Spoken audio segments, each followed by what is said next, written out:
Ever feel like, you've got like a million different LinkedIn profiles, resumes, like you're always tweaking things for different jobs? Oh, tell me about it. Right. So today we're kind of doing that, but for someone else's career. We're peeking behind the curtain, checking out how they've built their professional story. I like it. It's a deep dive into Roberto Aiello's career, using his profiles, his resumes, recommendations, everything. So it's like we're, what, piecing together a career puzzle? Yeah. And Roberto's story, let me tell you, it's not a straight line.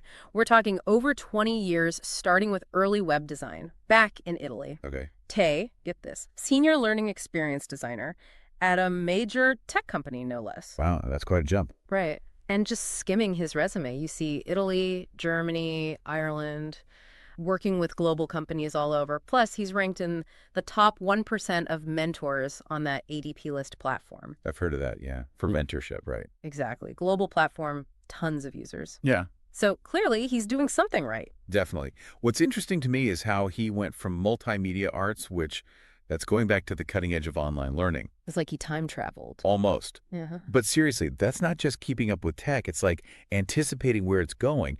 A&D bringing these really unique skills to the table. And I know our listeners are all about those diverse perspectives, how those shape a career, right? For sure. And this combo of visual A&D instructional design, not something you see every day. He's not just making things look pretty, which, don't get me wrong, is important, but he's making them teach you something.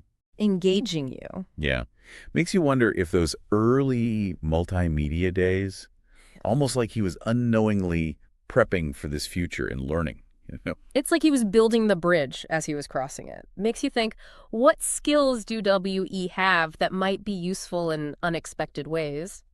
Okay, so we've seen how Roberto, presents himself online, his resume, all that.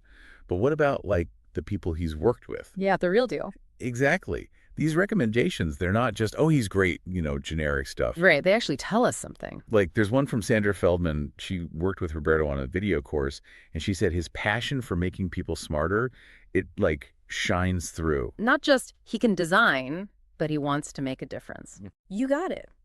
And it's not all talk either. Peter Johnson, he mentioned Roberto volunteers, right, with job care, helping people find jobs, especially if English isn't their first language. That's huge, especially in tech. And it tracks, right? Roberto's worked all over. He gets it, knows what it's like to be the new person, language barrier, all that. Exactly. Okay, and then there's this quote from Manolo Tai. He's a photographer, Uncreative field for sure. and he calls Roberto the best graphic designer I can imagine. Praises his work ethic like crazy. I praise. Coming from someone who's also an artist, they get it. Totally. Shows Roberto's got that dedication no matter what he's designing. Website, learning module, whatever. So we've seen how Roberto's career has, like, zigzagged a bit, right? From multimedia, which seems almost old school now, to, like, the latest in online learning. And all over the map, literally. Different countries, different languages. It really makes you think about your own, like, career dots, What are we doing now that'll connect in ways we don't even realize yet? It's like that Steve Jobs quote, you can't connect the dots looking forward, only looking back. Exactly. Makes you want to try all the things, just in case. Right. But also, how do we even explain those connections to, say, someone hiring? Ooh, good point.